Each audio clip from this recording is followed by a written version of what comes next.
जय हिंद दोस्तों। M S study zone academy में आपका एक बार फिर से स्वागत है।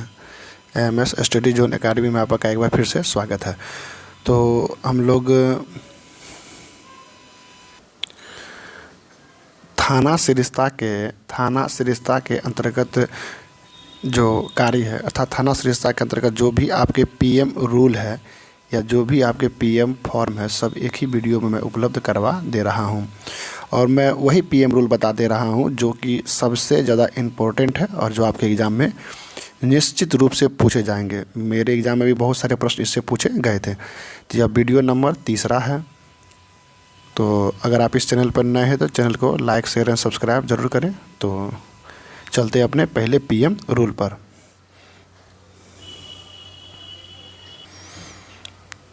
तो मैंने कहा है, मैंने पहले ही कहा था कि पुलिस मैनुअल या फिर थाना सरिस्ता में जितने भी तथ्य हैं और वो किस नियम से संबंधित है ये बहुत ही ज़्यादा इम्पोर्टेंट है। तो याद रखिएगा ये पीएम रूल का जब आप लोग का एग्ज़ाम होगा पीएम रूल का तो उस एग्ज़ाम में भी इस पीएम रूल से अर्थात थाना सरिस्ता के जो भी पीएम रूल है इनसे प्रश्न पूछे ही जाएंगे। तो इससे आप लोग थाना सरिस्ता plus PM rule police manual दोनों विषय के टॉपिक समझिए। इसे दोनों विषय के एग्ज़ामों में आपके काम आएंगे। जिससे सबसे ज़्यादा इम्पोर्टेंट अगर आप लोग सेट प्रैक्टिस करते होंगे तो आप लोग देखते होंगे कि सबसे ज़्यादा जो आपसे प्रश्न पूछा जाता है वो यही पूछा जाता है कि पुलिस कर्मियों के लिए जो आचरण संहिता होती है वो कितने में वर्णित है। तो पुलिस मैनुअल 5 में, मतलब पुलिस मैनुअल 5 में पुलिस कर्मियों की आचरण क्या होगी इसके बारे में बताया गया है। अगला है पुलिस थाने को साफ़ सुथरा रखा जाने के लिए क्या नियम है। तो पीएम रूल 74 में है। थाने में रखी जाने वाली तख्तियाँ कितना में रखा गया है। तो पीएम रूल 76 में। थाने में कुल कितने तख्तियाँ होती है। तो थाने में कुल 16 तख्तियाँ होती है। इन्हें आप लोग याद कर लीजिएगा, दीर्घोत्तरीय प्रश्न में ज़रूर पूछे जाते हैं। अगला है कि थाना प्रभारी के कर्तव्य अर्थात थाना के जो एसएचओ होते हैं, जो थाना अध्यक्ष जिसे बड़ा बाबू आप लोग कहते हैं, उनका जो कर्तव्य दिया गया है वो दिया गया है पीएम रूल 81 में। ये सब पीएम रूल है, यह पीएम रूल है यह। उसके बाद है सौअनी अर्थात एएसआई औनी मतलब आपको हो गया एसआई और पुलिस निरीक्षक अर्थात इंस्पेक्टर की जो निजी दैनिकी होती है। निजी दैनिकों को हम लोग मुफस्सिल दैनिकी करते हैं। तो निजी दैनिकी या मुफस्सिल दैनिकी की चर्चा कितने में की गई है। तो पीएम रूल 87 में। तो एक बात और याद रखिएगा आप लोग, जो पुलिस निरीक्षक होती है इसकी जो निजी दैनिकी होती है इसका वर्णन 64 में भी किया गया है। और जो मुफस्सिल डायरी होती है इसका वर्णन कितना में किया गया है। पीएम रूल 87 में किया गया है। सहायक अवर निरीक्षक अर्थात एएसआई पुलिस अवर निरीक्षक या सहायक अवर निरीक्षक कर्तव्य कितना में दिया गया। तो 88 मतलब ये एएसआई का कर्तव्य कितना में दिया गया है। तो 88 में दिया गया है। यही हमारा चैनल है M S study zone academy. तो इस चैनल को आप लोग लाइक शेयर एंड सब्सक्राइब ज़रूर करें। तो मैंने बताया कि ये जो सहायक अवर निरीक्षक के जो कर्तव्य हैं मतलब एएसआई कर्तव्य कितने में 88 में। उसके बाद हवलदार के कर्तव्य कितना में। तो 88 का अ में। देखिए हवलदार में भी अगर उच्चारण कीजिएगा तो अ आता है। तो हवलदार का जो कर्तव्य हो कितना में 88 के अ में। वैसे भी आपके आज्ञा का पालन करता है कौन सा हवलदार। इसीलिए हवलदार का जो कर्तव्य कितना में 88 के अ में। बहुत इंपॉर्टेंट है, मोस्ट VVI है ये। सिपाही के कर्तव्य की बात करें तो 89 में क्या है। तो सिपाही का कर्तव्य है। कमान पत्र कितने में दिया जाता है। तो कमान पत्र 90 पीएम रूल कितने में 90 में दिया जाता है।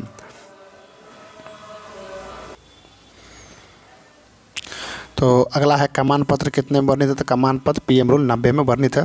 अग्निकांड में पुलिस के क्या कर्तव्य है। जब कहीं पर अग्निकांड हो जाती है तो उसमें पुलिस का जो कर्तव्य बताया गया है वो बताया गया है 101 में पीएम रूल नंबर 101 में। अगला है विस्फोट होने पर कर्तव्य कितना में है। तो पीएम रूल 102 में।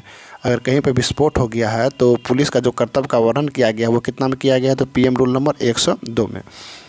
वारंट का जो हम लोग तामीला करते हैं, चाहे गिरफ्तारी का वारंट हो, समन का वारंट हो, जो भी हो, किसी के बुलावा का वारंट हो, तो वारंट का जो तामीला हम लोग करते हैं वो करते हैं पीएम रूल नंबर 108 में। आप लोग याद रखिएगा कि इसका जो PDF है वो टेलीग्राम जो मेरा एक टेलीग्राम जो चैनल है, टेलीग्राम चैनल का भी नाम मैंने यही रखा है MS स्टडी जोन एकेडमी। वहाँ पर जाकर आप लोग इसका PDF उपलब्ध PDF प्राप्त कर सकते हैं। मैंने बहुत सारे टॉपिक का जो PDF है वो वहाँ पर रखा है, आप लोग वहाँ से जाकर जुड़ जाइए और जितने भी PDF हैं डाउनलोड कर लीजिए। तो वारंट की जो तामीली की जाती है वो PM रूल नंबर 108 में। चौकीदारी परेड की बात करें तो चौकीदारी परेड का वर्णन है PM रूल नंबर 110 में। स्टेशन डायरी जो होती है, जिसको थाना दैनिकी बोलते हैं, उसका जो PM रूल नंबर होता है वो होता है 116। अगला हमारा है फरारी बही। अगला हमारा है जो फरारी होती है वो कितना में है, PM रूल नंबर 118 के क में। याद रखिएगा,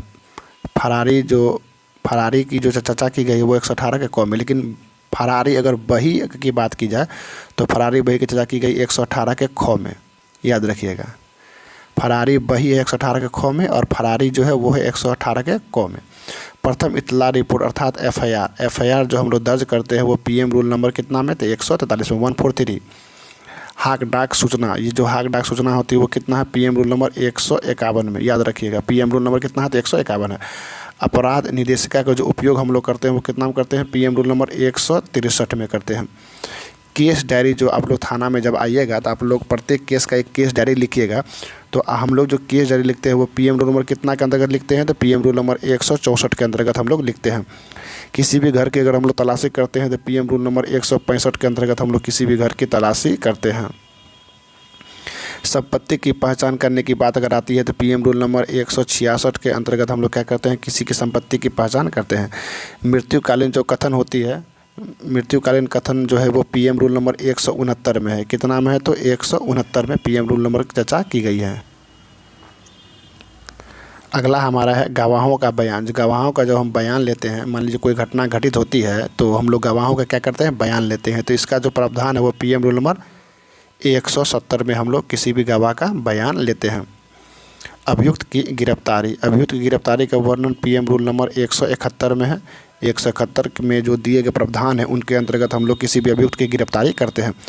अभियुक्त का मजिस्ट्रेट के पास भेजा जाना, मतलब अभियुक्त को जब हम लोग गिरफ्तार करते हैं तो क्या करते हैं, मजिस्ट्रेट के पास भेजते हैं। जो कितना में, PM रूल नंबर 172 का क में, 172 का क में। अगला है अभियुक्त की पुलिस अभिरक्षा में रोक रखने का आवेदन करना। तो ये है PM रूल नंबर 172 के ख में। मतलब अभियुक्त जो है उसको हम लोग पुलिस कस्टडी में जो रखते हैं उसको रोके रखने के लिए आवेदन अगर हम लोग करना चाहते हैं कितना हम करेंगे, 172 का ख में। अन्वेषण की समाप्ति, अर्थात आप जो इन्वेस्टिगेशन होता है, इन्वेस्टिगेशन अगर हम लोग किसी भी इन्वेस्टिगेशन की समाप्ति हो जाती है तो कितना में, PM रूल नंबर 173 में। PM रूल नंबर 173 में क्या कहा गया है, अन्वेषण की समाप्ति। आरोप पत्र देना, जैसे ही हम लोग किसी भी केस का इन्वेस्टिगेशन समाप्त कर देते हैं तो क्या करते हैं, जो भी अभियुक्त होते हैं उनके विरुद्ध हम लोग क्या करते हैं, आरोप पत्र समर्पित करते हैं। तो कितना में, 174 का क में, 174 का क में हम लोग क्या करते हैं, आरोप पत्र समर्पित करते हैं। केस की संक्षिप्नी, तो जो आरोप पत्र समर्पित करते हैं तो उसी में केस का हम लोग संक्षिप्नी भी लिखते हैं। तो केस का जो संक्षिप्नी का वर्णन किया गया वो किया गया 174 का ख में, 174 का ख में। आरोप पत्र के साथ संलग्नक, आरोप पत्र के साथ जो भी संलग्नक होते हैं उनको हम लोग कितना में भेजते हैं, PM रूल नंबर 175 में। घटना स्थल का मानचित्र या खाका आरोप पत्र के साथ संलग्न अगर हम लोग करते हैं तो PM रूल नंबर कितना में, 176 में। मान लीजिए बहुत सारी घटना होती है, जैसे मर्डर वगैरह की घटना होती है तो उसमें हम लोग क्या करते हैं, मानचित्र बनाते हैं या खाका बनाते हैं और उसको आरोप पत्र के साथ संलग्न कर देते हैं। तो इसका जो PM रूल नंबर वो कितना में है, 176 में। गवाहों को ले जाने में जो यात्रा खर्चा का जो भुगतान होता है वो कितना में वर्णित है, तो 178 में, PM रूल नंबर 178 में। अंतिम रिपोर्ट या अंतिम प्रतिवेदन की चर्चा कितने में की गई है, तो PM रूल नंबर 181 में। प्रोसो की धारा 107, 109, 102 के अधीन जो प्रतिवेदन हम लोग भेजते हैं वो कितना भेजते हैं, PM रूल नंबर 185 के अंतर्गत हम लोग भेजते हैं। ये सभी असंज्ञेय मामले होते हैं, ये सभी असंज्ञेय मामले होते हैं और इसकी देखरेख जो भी होती है वो SDM साहब करते हैं।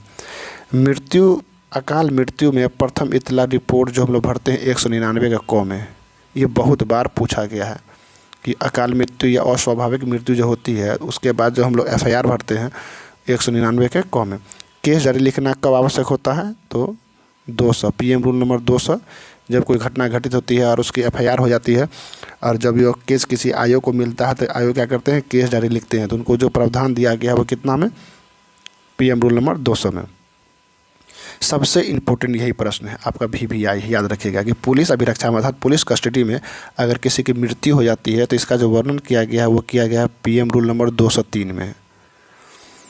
उसके बाद है डेड बॉडी चालान जो हम लोग भेजते हैं वो कितना में क्या दिया गया है, तो 207 के ख में दिया गया है डेड बॉडी चालान के बारे में। गिरफ्तार व्यक्ति की तलाशी अगर हम लोग लेते हैं तो कितना में लेते हैं, 234 में। याद रखिएगा जब भी हम लोग किसी भी व्यक्ति की गिरफ्तारी करने के बाद उसकी शारीरिक तलाशी लेते हैं उससे पहले हम लोगों को क्या करना पड़ता है, तो हम लोगों को खुद की तलाशी देनी पड़ती है और ये लिखना पड़ता है केस डायरी में कि खुद के एवं अपने साथ के सिपाहियों की तलाशी देते हुए व्यक्ति की तलाशी ली है।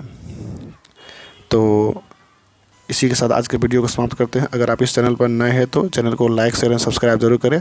और इसका अगर आप लोग PDF चाहते हैं तो मैं पहले ही बता चुका हूं कि इसका PDF MS study zone academy जो मेरा टेलीग्राम चैनल है वहां पर उपलब्ध करा दिया जाएगा। तो प्लीज़ चैनल को लाइक शेयर एंड सब्सक्राइब जरूर करें। तो मिलते हैं अगले वीडियो में, तब तक के लिए धन्यवाद। जय हिंद, जय भारत।